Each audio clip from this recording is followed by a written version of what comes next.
Before continuing, subscribe to the channel so you don't miss stories like this. Forgotten tales, avoided places, and secrets that should never have been revealed. Take advantage of this and write in the comments. Where are you watching from now? Sometimes, knowing who's on the other side of the silence makes all the difference. The back road disappeared under a thick layer of dry leaves as the car stopped before the rusty gate. There were no signs, no recent warnings, just a crooked, almost illegible sign with letters corroded by time.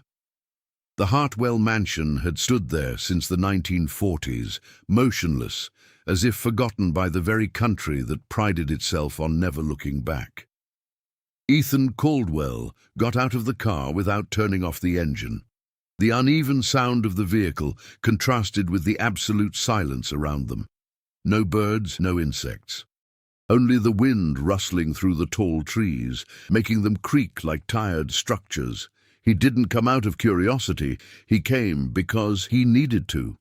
A historian specializing in abandoned properties after World War II, Ethan had dedicated the last few years to cataloging forgotten real estate, documenting stories that rarely reached official archives. The Hartwell mansion, however, was different. It was not listed in complete public records.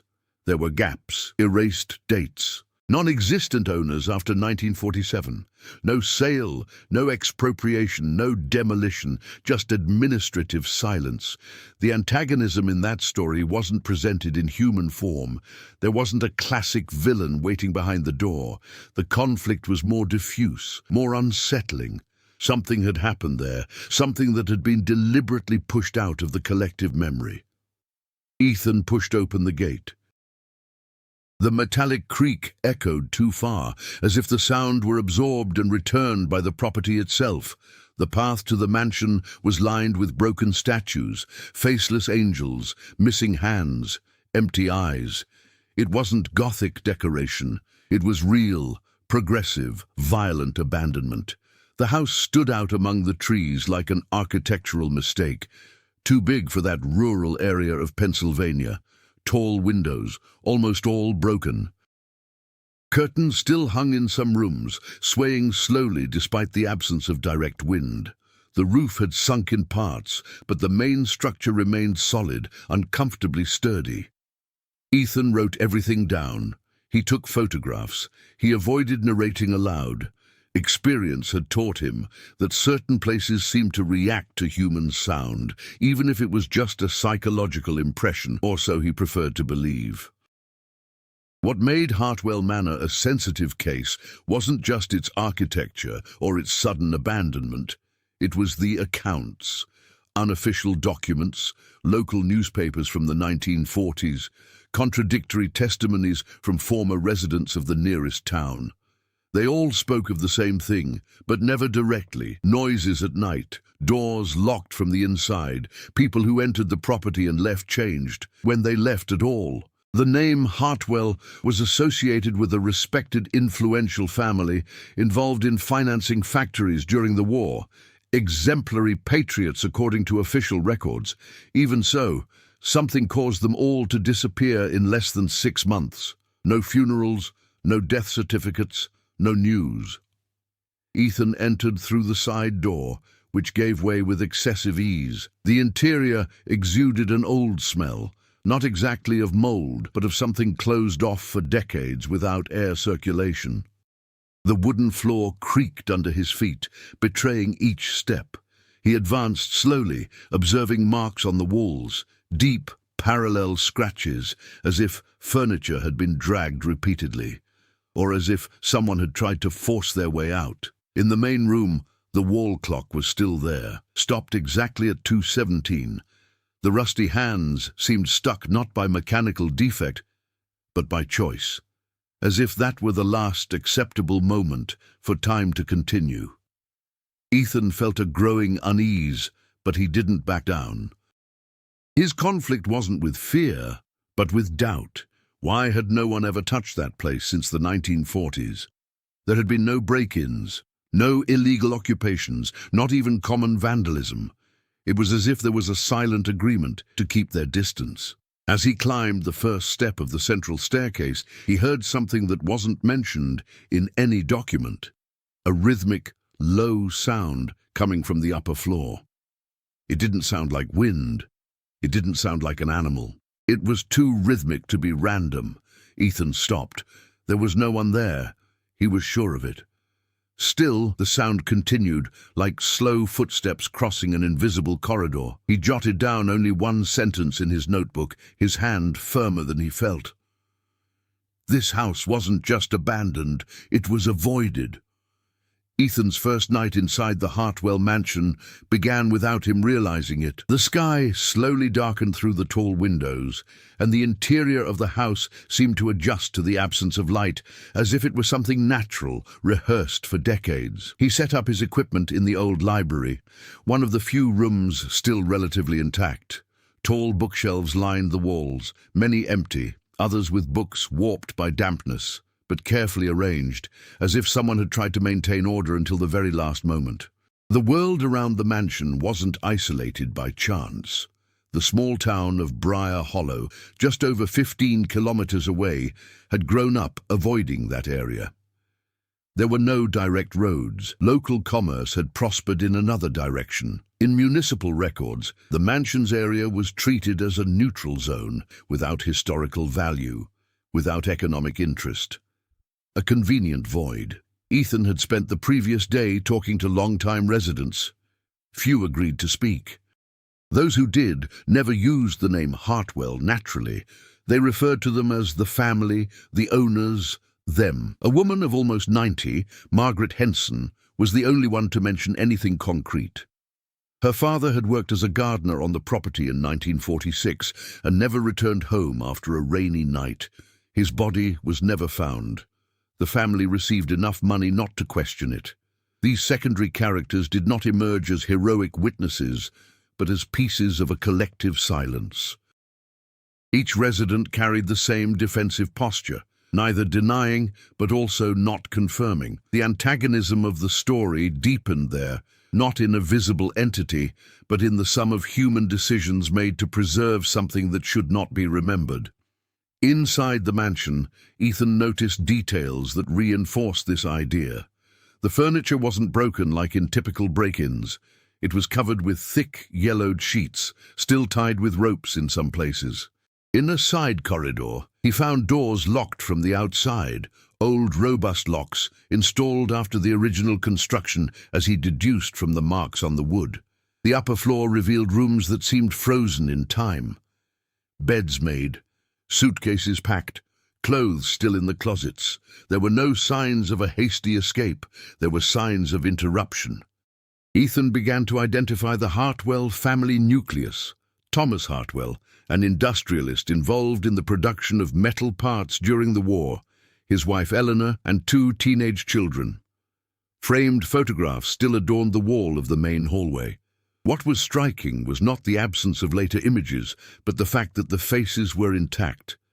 No vandalism, no accidental damage, as if someone had decided to preserve those specific images. The setting was also beginning to interfere with Ethan's decisions. The cold seemed concentrated in certain parts of the house, especially near the locked doors.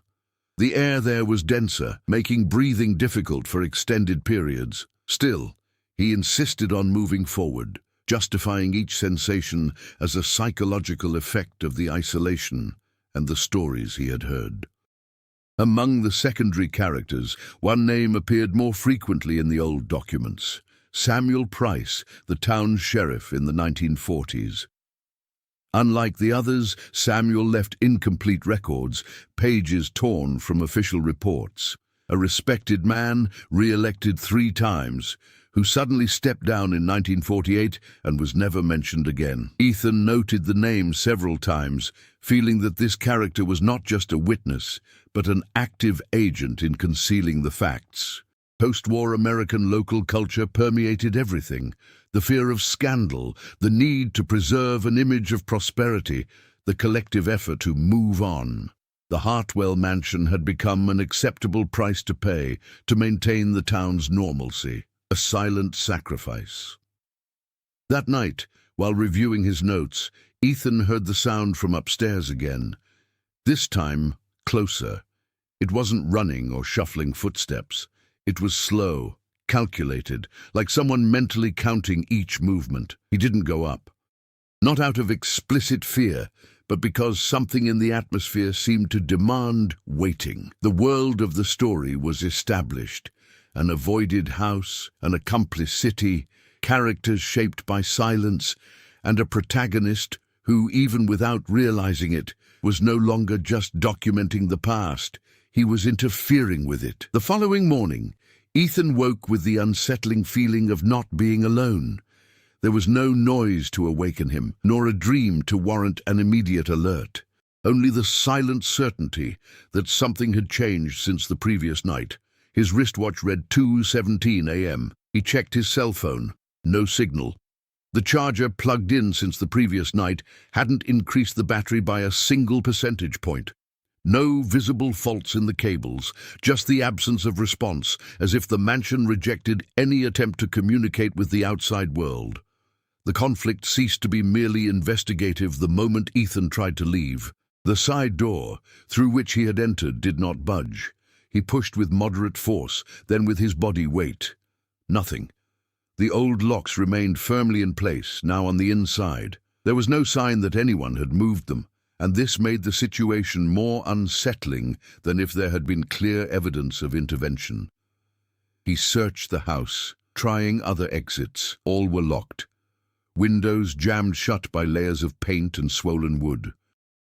The mansion hadn't trapped him violently, but efficiently, as if it were merely performing an ancient function. Ethan took a deep breath and returned to the library. If the house reacted to his presence, understanding its logic became part of survival. He began organizing the collected documents, spreading copies of old newspapers across the central table. Headlines spoke of prosperity, industrial growth, charity events organized by the Hartwell family. No mention of the disappearance. No footnotes. The erasure was complete. While he was reviewing the papers, he heard the sound again. This time it was coming from the hallway leading to the locked doors. The rhythm was different, faster. It wasn't repeating mechanically. There was variation, as if it were reacting to his movements inside the house.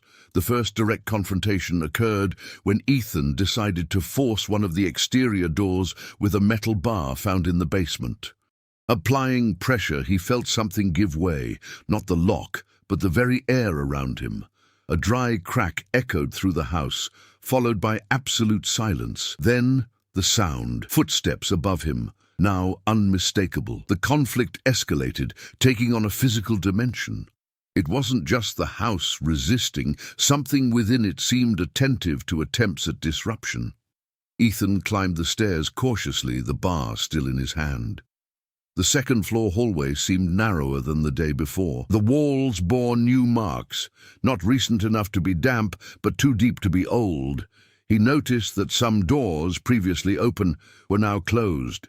Upon opening the first door, he found a child's bedroom.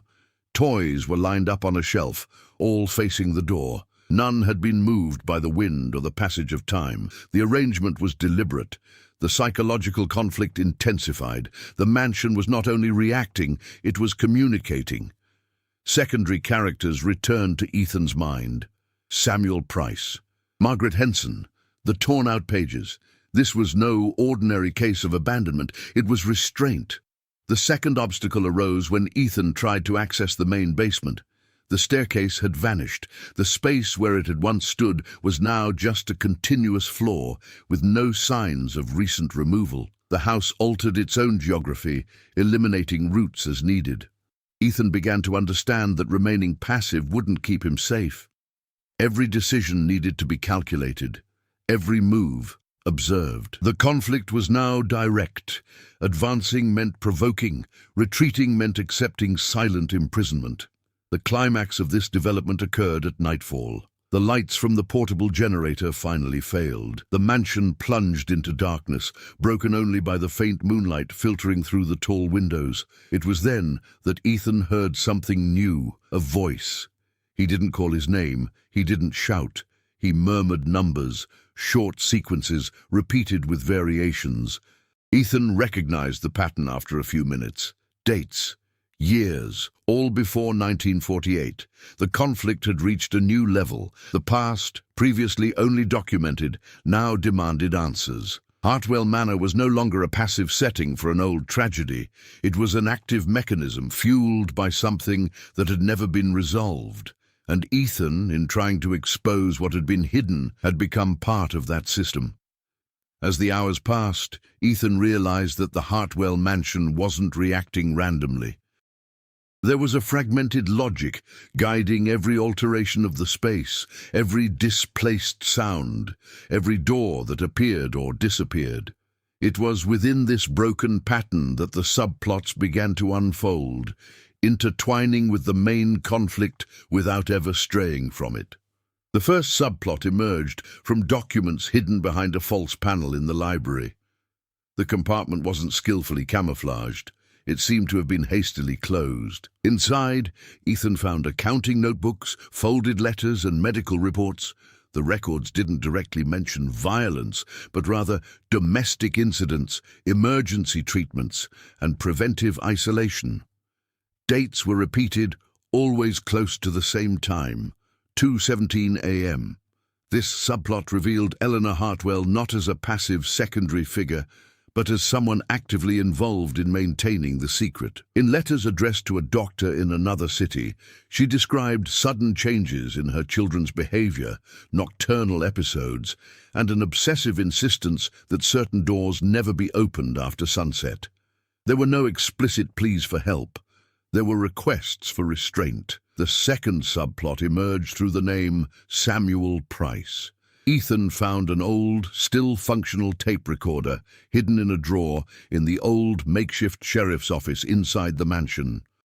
The audio was unstable but comprehensible. Samuel was talking to himself, recording decisions he couldn't formalize. He mentioned nighttime meetings with local leaders, informal agreements, and the need to keep the town running. This subplot introduced external pressure. The mansion had not been isolated out of irrational fear, but for collective convenience. There was an implicit deadline at that time. The war was ending, the economy needed to move forward, and the truth represented a greater risk than silence. The third subplot unfolded within the house itself. In corridors that only appeared at night, Ethan found marks on the floor. Scratches made by heavy objects being dragged in the same direction. Following these marks, he discovered a hidden room, without windows, with walls reinforced by extra layers of wood and metal. It wasn't a hiding place. It was an improvised containment structure. The atmosphere pressured the narrative timeline. Ethan noticed that his wristwatch alternated between different times without advancing linearly. The mansion operated in cycles, always returning to that specific interval in the early morning. He understood that he couldn't remain there indefinitely, waiting for a spontaneous exit. The subplots didn't compete with each other. They converged. Eleanor trying to contain something within the family. Samuel protecting the city at the cost of the truth. The mansion adapting to maintain the artificial balance created in that decade. The main conflict deepened with the revelation that the Hartwells' disappearance was not a single event, but a decision made over time. A choice made night after night until there was no turning back. The complexity reached its peak when Ethan found a list of names etched into the inside wall of the containment room. It wasn't just the Hartwells. There were surnames known from Briar Hollow, crossed out and rewritten multiple times. Some names had been erased forcefully enough to mark the wood. The pressure of time became clear at that moment. The mansion didn't just preserve the past. It maintained an active system, fueled by replacements. The silence needed to be renewed, the isolation reinforced. Ethan understood that his presence there was not a random mistake. He filled a void. The subplots closed in on him, forming a single unsettling conclusion. Someone always had to stay so that the rest could move forward. The turning point didn't come abruptly. It settled in slowly, like an unsettling certainty that grows without needing immediate proof. Ethan realized this when he woke up again at 2:17 a.m., but this time he wasn't in the library. He was sitting in a wooden chair in the center of the holding cell. The restraints on his wrists were not new. The rope showed signs of wear, with dried-out fibers, as if it had been used countless times before. Yet it was still firm.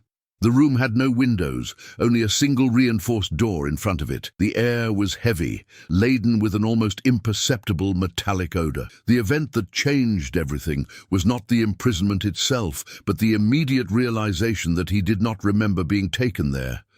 The mansion had not reacted to her action, it had acted on its own. In front of him, on the wall opposite the door, was a large mirror cracked in several places. Ethan avoided looking at it immediately. When he did, he noticed something that destabilized any attempt at rationalization. His reflection didn't accurately follow his movements. There was a minimal, almost imperceptible delay, as if the image were deciding when to obey. The turning point solidified when voices began to emerge. They didn't come from outside the room, but from within the space itself. Eleanor Hartwell was the first. Her voice didn't sound like a memory or a hallucination. It was firm, tired, marked by urgency. She spoke about boundaries, about the mistake of believing that isolation would solve everything, about how each attempt to hide it had made her more aware, more attentive. Then came Samuel Price's voice. He wasn't apologizing, he was justifying. He said the city needed continuous sacrifice to maintain normalcy, that the mansion functioned as a receptacle, a place where what couldn't be explained was kept out of sight. The central revelation came when Ethan realized he wasn't hearing recordings or echoes of the past. The voices reacted to his expressions, his attempts at movement, his accelerated breathing. The mansion didn't store memories, it preserved decisions. The mirror cracked. One of the cracks slowly widened, forming a perfect vertical line. On the other side of the glass, Ethan saw something that hadn't been there before, marks on his body. Old scratches, yellowish bruises, signs of restraint he hadn't had hours before. The unexpected revelation was complete when the bedroom door opened by itself. Outside, the hallway was not the same.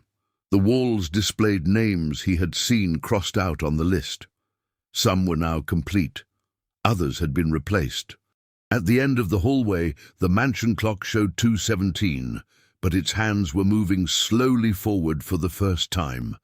The turning point wasn't just narrative, it was existential. Ethan understood that the mansion didn't choose its victims randomly. It responded to those who tried to break the cycle without offering an alternative. Samuel and Eleanor had made the same mistake.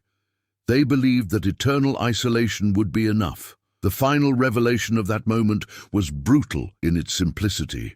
The mansion didn't need people to survive. It needed continuity. Someone needed to remain aware of what was being kept there, assuming the role that had previously been shared between family, authorities, and the city. Ethan wasn't being punished. He was being prepared. The sound he had heard from the beginning, the footsteps, the numbers, the steady rhythm, was not a threat. It was a continuous warning, a reminder of suspended time that demanded a guardian. When the clock finally struck 2:18, the voices ceased. The silence that followed was unlike any other. He wasn't announcing any danger, it was announcing responsibility. The clock read 2:18, but time had not resumed its normal course. It had simply ceased to be completely stagnant. Ethan noticed this in the small details. The dust that had previously seemed suspended now slowly settled on the floor. The air, once dense, had become breathable, albeit still laden with a persistent chill. The first consequence of the turning point was physical. The ropes on his wrists had disappeared, leaving deep marks on his skin. There was no immediate pain, only the sensation that his arms didn't fully belong to him. Every movement required conscious attention, as if his body were relearning how to obey. The mansion reacted differently to his presence. Doors that had previously been locked remained open. Corridors no longer shifted under his footsteps. The house wasn't testing its limits, it was observing. This subtle change was more unsettling than any previous aggressive manifestation. Ethan tried to get out again. This time, the side door opened without resistance. Outside, the night remained still. The road was still covered in dry leaves. The car was still there, engine cold, battery dead. Everything seemed to allow him to leave. He didn't take another step beyond the porch. The psychological consequences outweighed any physical barrier. Ethan now understood that leaving didn't mean ending the conflict. The mansion wouldn't stop him. It would transfer the burden. The cycle demanded someone aware of what was being contained. The choice had become a reality, and that made the responsibility unbearable. Inside the house, signs of the past began to reorganize themselves. Photographs fell from the walls, revealing older marks behind them. In some, the faces of the Hartwells seemed less defined, as if they were being gradually erased. In others, new spaces emerged, still empty. The consequences extended to the absent characters. Ethan found new records in the makeshift sheriff's office, pages that hadn't been there before, reports describing Samuel Price's transition of role. Not as punishment, but as an agreement. The former sheriff had temporarily assumed the role of conscientious guardian before disappearing completely from the town's history. The mansion didn't imprison, it replaced. Ethan reacted practically. He catalogued everything that changed. He took photographs. He recorded audio. He tried to create evidence that could be taken outside. But each saved file had flaws, inconsistent dates, noise, gaps. The direct consequence was clear. The truth did not survive intact outside that space. Isolation was no longer imposed, but accepted. Ethan realized this when he began organizing the rooms, not for comfort, but for functionality. The library became a control center again. The containment room remained closed, now by his own decision. The sound of footsteps had ceased. In its place, more subtle noises arose. The creaking of wood, the wind filtering through cracks, the irregular ticking of the clock, which now moved forward, but always slowed down as it approached 2:17. Ethan's final reaction was silent. There was no prolonged internal discourse, no elaborate moral justifications. Just the gradual realization that his presence had stabilized something that was on the verge of collapse. The mansion did not require devotion. It required vigilance, and as long as this surveillance continued, Briar Hollow would continue to exist as it always had, functional, prosperous, ignorant. Ethan's overcoming of his past didn't happen through escape, direct confrontation, or heroic revelations. It manifested itself in adaptation. In the days or cycles that followed, he came to understand the limits of Hartwell Manor, and more importantly, his own. The first new challenge wasn't imposed by the house, but by the absence of an external reference point. Without reliable access to time, Ethan needed to establish his own benchmarks.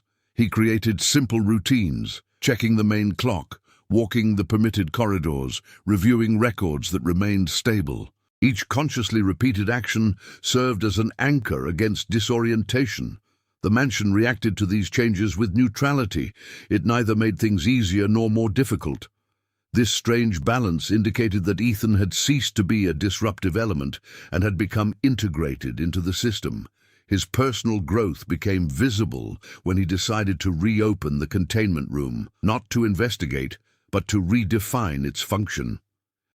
He removed unnecessary objects, reinforced the door, and recorded everything in a specific notebook.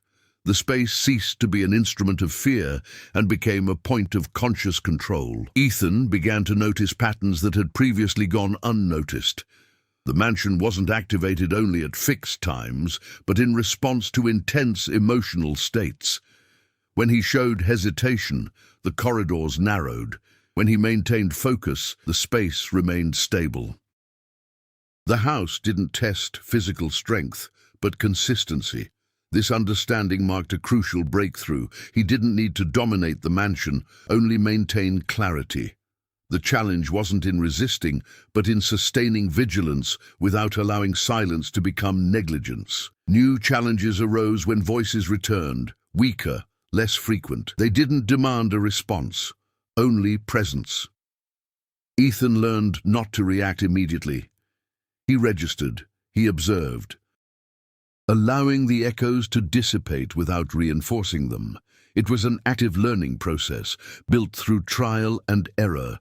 The internal transformation was reflected in his actions. He stopped trying to preserve everything as external evidence. Instead, he began to organize what should remain accessible within the mansion. He created clear, objective files, aimed not at denunciation, but at continuity. He didn't erase the past, but prevented it from becoming chaotic.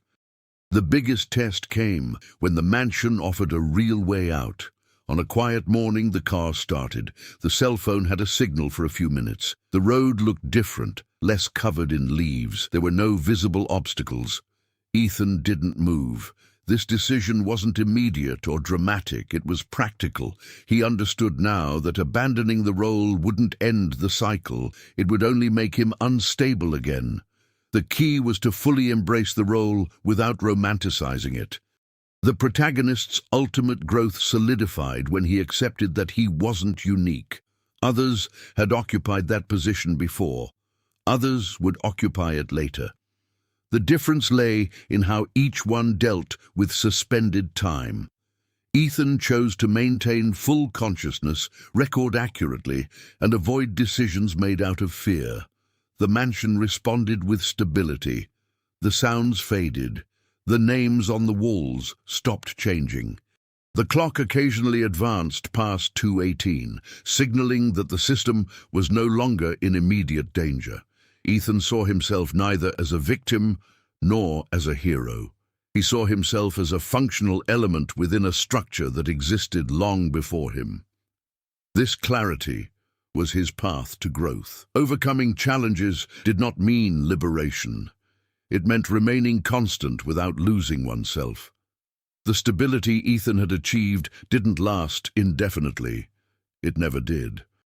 The Hartwell mansion functioned like an old mechanism, efficient only as long as all the parts remained aligned. A slight deviation was enough for the accumulated tension to begin manifesting itself again.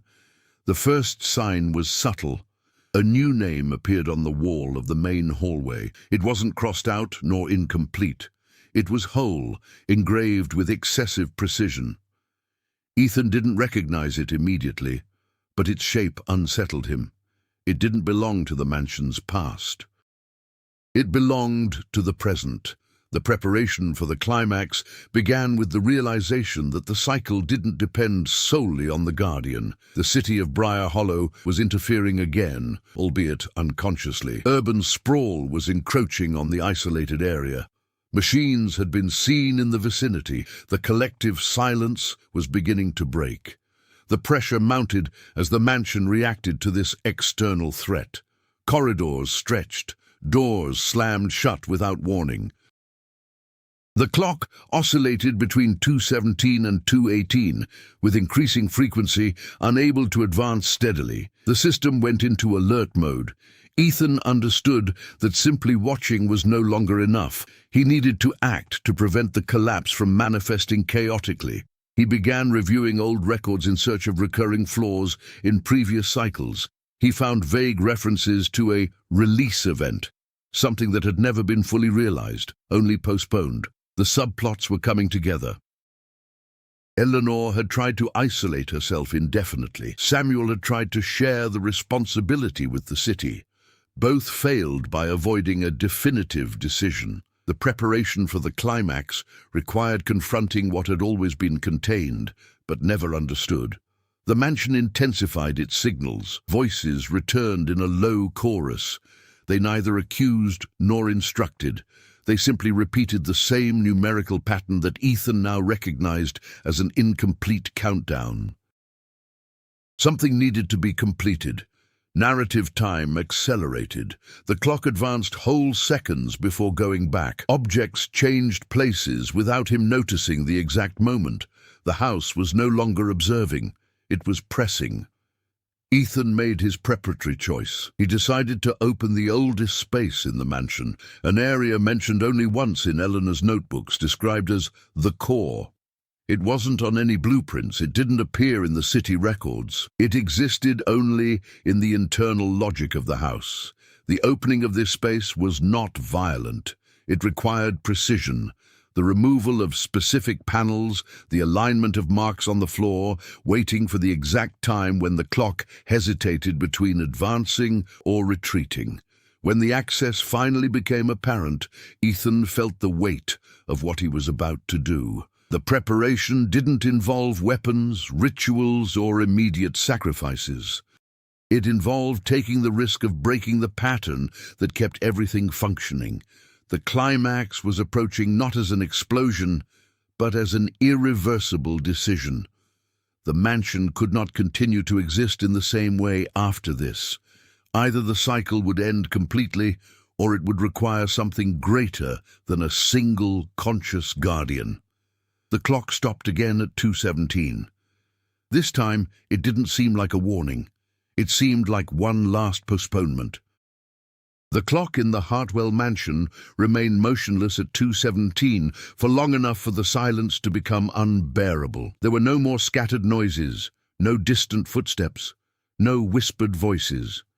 The silence was now total, dense, concentrated in the newly revealed core of the house. Ethan stood before the hidden opening, a space that did not conform to the geometry of the rest of the mansion.